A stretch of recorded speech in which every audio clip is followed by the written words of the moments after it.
ವಿದ್ಯಾರ್ಥಿಗಳಿಗೆ ನಿಮ್ಮಲ್ಲಿ ಎಂಥ ಶಕ್ತಿ ಐತಂದ್ರೆ ಭಾಳ ಅಂದ್ರೆ ಭಾಳ ದೊಡ್ಡ ಆಗಾಧ ಶಕ್ತಿ ಅದ. ಇದಕ್ಕೆ ಸ್ವಾಮಿ ವಿವೇಕಾನಂದರು ಒಂದು ಮಾತು ಹೇಳ್ತಾರೆ ರೀ.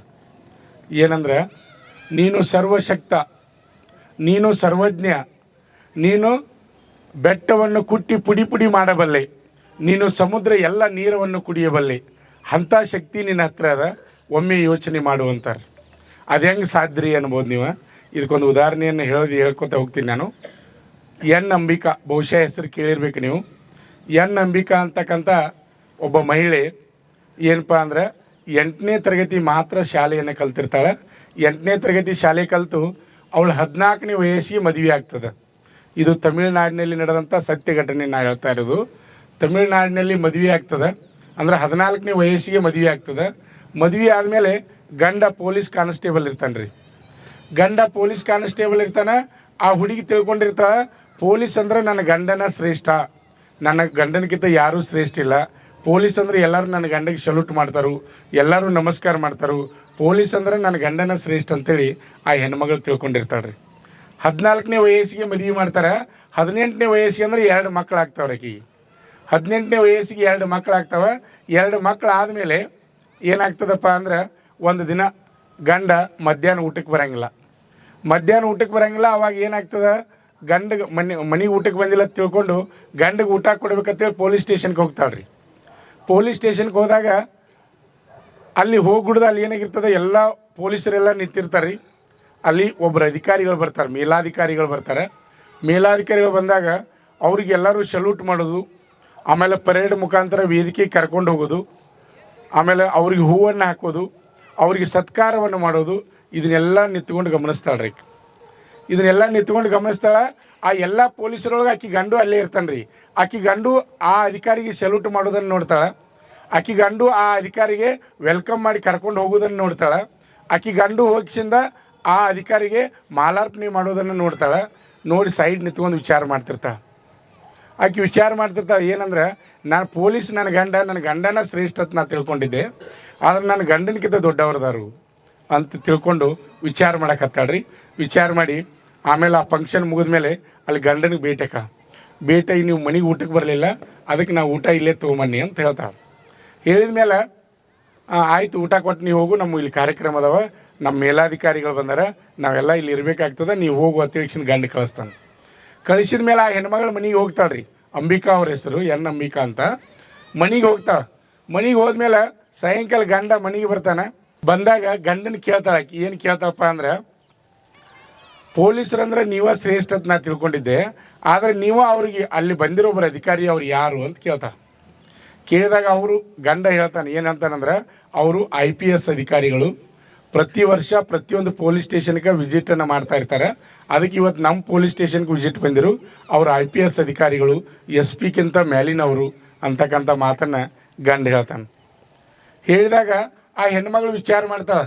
ಏನು ವಿಚಾರ ಮಾಡ್ತಾಳೆ ಅಂದ್ರೆ, ನಾನು IPS ಆಗ್ಬೋದನ್ನು ಕೇಳ್ತಾಳೆ ಗಂಡಗೆ. 8ನೇಂತೆ ಕಲ್ತಕ್ಕೆ ರೀ, 8ನೇಂತೆ ಸಾಲಿ ಕಲ್ತಕ್ಕೆ ನಾನು IPS ಅಧಿಕಾರಿ ಆಗ್ಬೋದನ್ನ ಅದು ಗಂಡ ಕೇಳ್ತಾಳೆ. ಅವಾಗ ಗಂಡ ಹೇಳ್ತಾನೆ, ನಿಂದು 10th ಪಾಸ್ ಆಗಿಲ್ಲ, ನಿಂದು SSLCನ ಪಾಸ್ ಆಗಿಲ್ಲ, ನೀ ಏನು IPS ಅಕ್ಕಿ ಅಂತ ಹೇಳ್ತಾನೆ. ಅವತ್ತು ಏನಾಗ್ತದೆ, ಅವತ್ತು ರಾತ್ರಿ ಎಲ್ಲ ನಿದ್ದೆನೇ ಮಾಡೋದಿಲ್ಲ ಅಂಬಿಕಾ. ವಿಚಾರ ಮಾಡಲಿಕ್ಕೆ ಹತ್ತಾಳೆ, ನಾನು IPS ಅಧಿಕಾರಿ ಆಗಬೇಕು, ನಾನು ದೊಡ್ಡ ಅಧಿಕಾರಿ ಆಗಬೇಕು, ಎಲ್ಲರ ಕಡೆಯಿಂದ ಸಲ್ಯೂಟ್ ತೊಗೋಬೇಕು, ನಾನು ಒಬ್ಬ ಪ್ರಸಿದ್ಧ ವ್ಯಕ್ತಿ ಆಗ್ಬೇಕಂತ ಹೇಳಿಸಿಂದ ಬೆಳತಂತಕ ನಿದ್ದೆ ಮಾಡಂಗಿಲ್ಲ. ತಲೆಯಲ್ಲಿ ಅದೇ ವಿಚಾರ. ಬೆಳಗ್ಗೆ ಹೇಳ್ತಾಳೆ, ಎದ್ದು ಗಂಡಗೆ ಹೇಳ್ತಾಳೆ. ಅವ್ನು ಪೊಲೀಸ್ ಇರ್ತಾನೆ ಗಂಡ. ಪೊಲೀಸ್ ಇದ್ದಾಗ ಗಂಡಗೆ ಹೇಳ್ತಾಳೆ, ನೋಡ್ರಿ ನಾ IPS ಆಗ್ಬೇಕಂತ ಮಾಡೀನಿ, ಅದಕ್ಕೆ ಏನೇನು ಮಾಡ್ಬೇಕು ನೀವು ನನಗೆ ಹೇಳಿಕೊಡ್ರಿ ಅಂತ ಗಂಡಗೆ ಹೇಳ್ತಾಳೆ. ಹೇಳಿದಾಗ ಗಂಡ ಹೇಳ್ತಾನೆ, ಮೊದಲು ನೀ SSLC ಪಾಸ್ ಮಾಡು, ಆಮೇಲೆ ಮುಂದಿನ ವಿಚಾರ ಮಾಡೋಣ ಅಂತ ನಾವು ಗಂಡ ಅಂದಾಗ, ಆಯ್ತು ರೀ ನಾನು ಎಕ್ಸ್ನಲ್ ಕುಂಡ್ರಾಕ್ ಬಂತಂದ್ರೆ ನಾನು SSLC ಕುಂಡಿರ್ತೀನಿ ಅಂತೇಳಿ ಗಂಡಿಗೆ ಹೇಳ್ತಾಳೆ. ಆಯ್ತು ಕುಂಡ್ರದ್ದು ಗಂಡು ಸಪೋರ್ಟ್ ಮಾಡ್ತಾನೆ. ಸಪೋರ್ಟ್ ಮಾಡಿದ ಮೇಲೆ SSLC ಎಕ್ಸಾಮ್ ಕುಂಡಿರ್ತಾಳೆ. ಎಕ್ಸಾಮ್ ಕೂತ್ಮೇಲೆ SSLCನೂ ಫಸ್ಟ್ ಕ್ಲಾಸ್ ಪಾಸ್ ಹಾಕಳೆ, ಎಕ್ಸ್ನಲ್ ಕೂತ್ರು ಫಸ್ಟ್ ಕ್ಲಾಸ್ ಪಾಸ್ ಹಾಕಳ್ರಿ. SSLC ಆದಮೇಲೆ ನೆಕ್ಸ್ಟ್ ಏನಪ್ಪ ಅಂದ್ರೆ PUCನೂ ಎಕ್ಸ್ನಲ್ ಕುಂಡಿರ್ತಾಳೆ ರೀ. PUCನೂ ಫಸ್ಟ್ ಕ್ಲಾಸ್ ಪಾಸ್ ಹಾಕ. PUC ಆದಮೇಲೆ ಈಗ IPS ಎಕ್ಸಾಮ್ ಬರಿಬೇಕಾದ್ರೆ ಎಜುಕೇಷನ್ ಏನಾಗಿರ್ಬೇಕು ರೀ, ಡಿಗ್ರಿ ಆಗಿರ್ಬೇಕು. ಎನಿ ಡಿಗ್ರಿ ಯಾವ್ದು ಬೇಕಾದಾಗಿರ್ಬೋದು. ಎನಿ ಡಿಗ್ರಿ ಪಾಸ್ ಮಾಡಿದ್ರೆ IPS ನಾವು ಎಕ್ಸಾಮ್ ಕುಂಡಿರ್ಬೋದು. ಆಮೇಲೆ PUC ಪಾಸ್ ಆಗ್ತಾಳೆ. PUC ಆದಮೇಲೆ ನೆಕ್ಸ್ಟ್ ಏನಪ್ಪ ಅಂದ್ರೆ ಡಿಗ್ರಿನೂ ಕುಂಡಿರ್ತಾಳೆ, ಎಕ್ಸ್ನಲ್ಲ ಡಿಗ್ರಿನೂ ಪಾಸ್ ಹಾಕಳ್ರಿ. ಡಿಗ್ರಿನೂ ಪಾಸ್ ಆಕಳ. ಪಾಸ್ ಆದಮೇಲೆ ಗಂಡನಿಗೆ ಹೇಳ್ತಾಳೆ ನಾ IPS ಎಕ್ಸಾಮ್ ಬರಿತೀನಿ ರೀ. ಅದು ಬರೀ 8ನೇ ತರಗತಿ ಕಲ್ತಂಥ ಹುಡುಗಿಕಿ, ಆಮೇಲೆ 18ನೇ ವಯಸ್ಸಿಗೆ ಅಂದ್ರೆ 2 ಮಕ್ಕಳ ತಾಯಿ ಆದಂತಕಿ, ಎಕ್ಸ್ನಲ್ 10th ಮಾಡ್ಕೋತಾಳೆ, PUC ಮಾಡ್ಕೋತಾಳೆ, ಆಮೇಲೆ ಡಿಗ್ರಿನೂ ಪಾಸ್ ಆಗ್ತಾಳೆ. ಡಿಗ್ರಿ ಪಾಸ್ ಆದಮೇಲೆ ಗಂಡನಿಗೆ ಹೇಳ್ತಾಳೆ ಏನಪ್ಪ ಅಂದರೆ ನಾನು IPS ಎಕ್ಸಾಮ್ ಬರಿಬೇಕು ಅಂತ ಅಂದಾಗ ಗಂಡನಿಗೂ ಅವಳ ಮೇಲೆ ಒಂದು ನಂಬಿಕೆ ಬಂದಿರ್ತದೆ. ಏನು ನಂಬಿಕೆ ಬಂದಿರ್ತದೆ ಅಂದ್ರೆ ಎಕ್ಸ್ನಲ್ PUC ಪಾಸ್ ಮಾಡ್ಯಾಳ, ಡಿಗ್ರಿನೂ ಪಾಸ್ ಮಾಡ್ಯಾಳ, ನೋಡೋಣ ಪ್ರಯತ್ನ ಮಾಡಲಿ ಅಂತ ತಿಳಿಸಿಂದ ಗಂಡನ ಒಪ್ಕೋತಾನೆ. ಒಪ್ಕೊಂಡು ತಮಿಳುನಾಡಿನ ಚೆನ್ನೈನಲ್ಲಿ ಏನು ಮಾಡ್ತಾಳಪ್ಪ ಅಂದ್ರೆ ಓದಲಿಕ್ಕೆ ಹೋಗ್ತಾಳೆ. ಓದಲಿಕ್ಕೆ ಹೋದಾಗ ಆಕಿ ಗುರಿ ಒಂದೇ ಇರ್ತದೆ, ಏನು ನಾನು IPS ಆಗಬೇಕು, ನಾನು IPS ಆಗಬೇಕು. ಆಕಿ ಗುರಿ ಒಂದೇ ಇರ್ತದೆ. ಆದರೆ ಸಣ್ಣ ಸಣ್ಣ 2 ಮಕ್ಕಳು ಇರ್ತಾವ್ರೆ ಆಕಿಗೆ. ಮಕ್ಕಳು ಇರ್ತಾವೆ. ಅವ ಗಂಡ ಯಾವ ರೀತಿ ಸಪೋರ್ಟ್ ಮಾಡ್ತಾನಂದ್ರೆ ಆ ಮಕ್ಕಳನ್ನ ನಾನು ನೋಡ್ಕೋತನು, ನೀ ಕಲಿಯಾಕೆ ಹೋಗುವ ತಿಳಿಸಿಂದ ಆ ಪೊಲೀಸ್ ಕಾನ್ಸ್ಟೇಬಲ್ ಇದ್ದಾವ ಗಂಡ ಸಪೋರ್ಟ್ ಮಾಡ್ತಾನೆ ರೀ. ಸಪೋರ್ಟ್ ಮಾಡಿದಾಗ ತಮಿಳ್ನಾಡಿನ ಚೆನ್ನೈಗೆ ಅವಕ್ಕೆ ಏನು ಮಾಡ್ತಾಳೆ ಅಂದ್ರೆ ಓದಾಕೆ ಹೋಗ್ಕಳಾಕಿ ಗುರಿ ಒಂದೇ ಇರ್ತದೆ, ನಾನು IPS ಆಗಬೇಕು, IPS ಆಗಬೇಕು. ಓದ್ತಾಳೆ. ಆಮೇಲೆ ಪರೀಕ್ಷೆನೂ ಕಾಲ್ಫಾರ್ಮ್ ಆಗ್ತದೆ. ಅಲ್ಲಿ ಅರ್ಜಿನೂ ಹಾಕ್ತಾಳೆ. ಅರ್ಜಿ ಹಾಕಿದ ಮೇಲೆ ಏನಾಗ್ತದೆ ಅಂದ್ರೆ ಫಸ್ಟ್ನೇ ಪ್ರಿಲಿಮಿನರಿ ಎಕ್ಸಾಮ್ ಫೇಲ್ ಆಕಾಳ್ರಿ, 2ನೇ ಎಕ್ಸಾಮು ಫೇಲ್ ಆಕಾಳ್ರಿ, 3ನೇ ಎಕ್ಸಾಮು ಫೇಲ್ ಆಗ್ತಾವೆ. ಅವಾಗ ಗಂಡ ಹೇಳ್ತಾನೆ ಏನಪ್ಪ ಅಂದ್ರೆ ನಿನ್ನ ಕಡೆಯಿಂದ ಆಕತಿ ಇಲ್ಲೋ ಗೊತ್ತಿಲ್ಲ, ಅದಕ್ಕೆ ಸಾಕಿನ್ನ. ಯಾಕಂದ್ರೆ ನಾನು ಪೊಲೀಸ್ ಕಾನ್ಸ್ಟೇಬಲ್ ಅಟ್ರೊಳಗೆ ಗಂಡ ಹೆಡ್ ಕಾನ್ಸ್ಟೇಬಲ್ ಆಗಿರ್ತಾನೆ ಪ್ರಮೋಷನ್ ಮೇಲೆ. ಪೊಲೀಸ್ರೊಳಗೆ ಹೆಂಗಿರ್ತದೆ ರೀ, ಫಸ್ಟ್ ಪೊಲೀಸಾಗಿ ಸಿಲೆಕ್ಷನ್ ಹಾಕಾರ, ಪೊಲೀಸ್ ಆದಮೇಲೆ ಹೆಡ್ ಕಾನ್ಸ್ಟೇಬಲ್ ಹಾಕಾರ, ಹೆಡ್ ಕಾನ್ಸ್ಟೇಬಲ್ ಆದಮೇಲೆ ASI ಅಂತ ಹಾಕಾರ, ASI ಆದಮೇಲೆ PSI ಹಾಕಾರ್ರಿ. ಅಂದ್ರೆ ಪ್ರಮೋಷನ್ ಹೇಳತ್ತೀನಿ ನಿಮ್ಗೆ. PSI ಆದಮೇಲೆ CPI ಹಿಂಗೆ ಪ್ರಮೋಷನ್ಗಳು ಹೋಗ್ತಾ ಇರ್ತಾವೆ. ಅವ ಗಂಡ ಹೇಳ್ತಾನೆ ನೋಡು ನಾನು PSI ರಿಟೈರ್ಡ್ ಆಗೋದ್ರೊಳಗೆ PSI ಆಗ್ತೀನು, ನೀ ಏನು ಚಿಂತೆ ಮಾಡಬೇಡ, ನೀ ತಿರುಗಿ ಬಾ ಅಂತೇಳಿ ಹೆಂಡತಿ ಹೇಳ್ತಾನೆ. ಹೇಳಿದಾಗ ಈ ಅಂಬಿಕಾ ಹೇಳ್ತಾಳ್ರಿ ಆಕೆ ಛಲ ಬಿಡಂಗಿಲ್ಲ. ಲಾಸ್ಟ್ ಇದೊಂದು ಕೊನೆಯ ಅವಕಾಶ ಕೊಡ್ರಿ ಅಂತ ಗಂಡಿಗೆ. 4ನೇ ಎಕ್ಸಾಮ್ ಇದೊಂದು ಕೊನೆಯ ಅವಕಾಶ ಕೊಟ್ರಿ ಅಂದ್ರೆ ನಾನು ಪ್ರಯತ್ನ ಮಾಡ್ತೀನೋ, ಆಗಲಿಲ್ಲ ಅಂದ್ರೆ ಮನೆಗೆ ಬರ್ತೀನೋ ಅಂತ ಅಂದಾಗ ಆಯಿತು ಮಾಡು ನೀ ಸಾಧನೆ ಮಾಡೋದು ಮತ್ತು ಸಪೋರ್ಟ್ ಮಾಡ್ತಾನೆ ಗಂಡ. ಸಪೋರ್ಟ್ ಮಾಡಿದಾಗ 4ನೇ ಎಕ್ಸಾಮ್ UPSCಯಿಂದ IPS ಎಕ್ಸಾಮನ್ನು ಕೊಂಡಿರ್ತಾಳೆ. ಏನಪ್ಪ ಅಂದ್ರೆ ರ್ಯಾಂಕ್ ಲೆವೆಲ್ ಬಂದು ಪಾಸ್ ಹಾಕಳ್ರಿ. ಫಸ್ಟ್ ಪ್ರಿಲಿಮಿನರಿ ಹಾಕ ಮುಂದಿನ ಹಂತಗಳನ್ನ ಎಲ್ಲ ಪಾಸ್ ಮಾಡ್ಕೋತಾಳ್ರಿ. ಪಾಸ್ ಮಾಡ್ಕೊಂಡು ಈ ಸದ್ಯ ಪ್ರೆಸೆಂಟಾಗಿ ಏನಪ್ಪ ಅಂದ್ರೆ IPS ಅಧಿಕಾರಿಯಾಗಿ ದೇಶ ಸೇವೆಯನ್ನು ಮಾಡ್ತಾಯಿದ್ದಾಳೆ. ಈ ಸದ್ಯ ಪ್ರೆಸೆಂಟ್ ಎಲ್ಲಿ ಜಾಬ್ ಮಾಡತ್ತಪ್ಪ ಅಂದ್ರೆ ಮುಂಬೈಯಲ್ಲಿ DCP ಆಫೀಸಿಂದ ಈ ಸದ್ಯ ಪ್ರೆಸೆಂಟಾಗಿ ನೌಕರಿಯನ್ನು ಮಾಡ್ತಾಯಿದ್ದಾಳೆ ರೀ.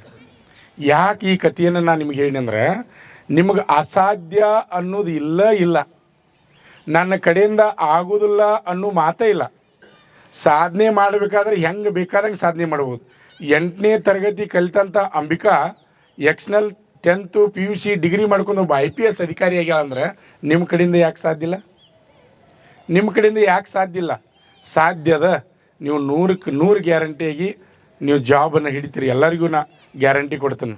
ಆದರೆ ನಿಮ್ಮ ತಕ್ಕ ಏನಿರಬೇಕು, ಛಲ ಇರಬೇಕು, ಹಠ ಇರಬೇಕು, ಗುರಿ ಇರಬೇಕು. ನಿಮ್ಮ ಮುಂದೆ ಒಂದೇ ಕಾಣಿಸ್ತಾ ಇರಬೇಕು, ಏನಪ್ಪ ನಾ ಪೊಲೀಸ್ ಕಾನ್ಸ್ಟೇಬಲ್ ಆಗಬೇಕು, ನಾನು ಇಂಡಿಯನ್ ಆರ್ಮಿ ಸೇರಬೇಕು. ಆ ಕನಸು ಬಿಟ್ಟು ಬೇರೆ ನಿಮ್ಗೆ ಏನೂ ಕಾಣಿಸ್ತಿರಬಾರ್ದು.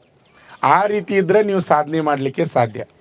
ಪಾಲಕರ ಆಶೀರ್ವಾದ, ಯುವಕರ ಪ್ರೋತ್ಸಾಹದಿಂದ ಸರ್ಕಾರದಿಂದ ಮಾನ್ಯತೆ ಪಡೆದು ಕರ್ನಾಟಕದಲ್ಲಿ ಯಶಸ್ವಿಯಾಗಿ 21ನೇ ವರ್ಷದಲ್ಲಿ ಮುನ್ನಡೆಯುತ್ತಿರುವ ಸಂಸ್ಥೆಯಿಂದ ಇಂಡಿಯನ್ ಆರ್ಮಿಯಲ್ಲಿ Agniveer, general duty, tradesman, army assistant officer, store keeper ಮತ್ತು ಟೆಕ್ನಿಕಲ್ ಹುದ್ದೆಗಳಿಗೆ ಅಗ್ನಿವೀರ ಇಂಡಿಯನ್ ಆರ್ಮಿಯನ್ನ ಸೇರಬಯಸುವ ಅಭ್ಯರ್ಥಿಗಳಿಗೆ ಪೂರ್ವಭಾವಿಯಾಗಿ ಕಂಪ್ಯೂಟರ್ ಬೇಸ್ಡ್ ಎಕ್ಸಾಮ್ ಹಾಗೂ ದೈಹಿಕ ಪರೀಕ್ಷೆಗಳಿಗೆ ತರಬೇತಿ ನೀಡಲಾಗುವುದು. ವುಮೆನ್ ಮಿಲಿಟರಿ ಪೊಲೀಸ್, ಸ್ಟೇಟ್ ಹಾಗೂ ಸೆಂಟ್ರಲ್ ಪೊಲೀಸ್ ಕಾನ್ಸ್ಟೇಬಲ್ ಹಾಗೂ SSC GD, BSF, CRPF, Assam rifles, ITBP, CISF, SSB ಹಾಗೂ ಮುಂದೆ ನಡೆಯುವ ಅಗ್ನಿವೀರ ಆರ್ಮಿ ರ್ಯಾಲಿಗೆ ಪುರುಷ ಹಾಗೂ ಮಹಿಳಾ ಅಭ್ಯರ್ಥಿಗಳಿಗೆ ತರಬೇತಿ ಕೊಡಲಾಗುವುದು. ಹಾಸ್ಟೆಲ್ ಸೌಲಭ್ಯ ಕೂಡ ಇರುತ್ತೆ. ಸಂಪರ್ಕಿಸಿ ಶ್ರೀ ಮಂಜುನಾಥ ಸೈನಿಕ ತರಬೇತಿ ಕೇಂದ್ರ, ಮೂಡಲ್ಗಿ, ತಾಲೂಕು ಮೂಡಲ್ಗಿ, ಜಿಲ್ಲೆ ಬೆಳಗಾವಿ, ರಾಜ್ಯ ಕರ್ನಾಟಕ. ಪ್ರವೇಶ ಪ್ರಾರಂಭವಾಗಿದೆ.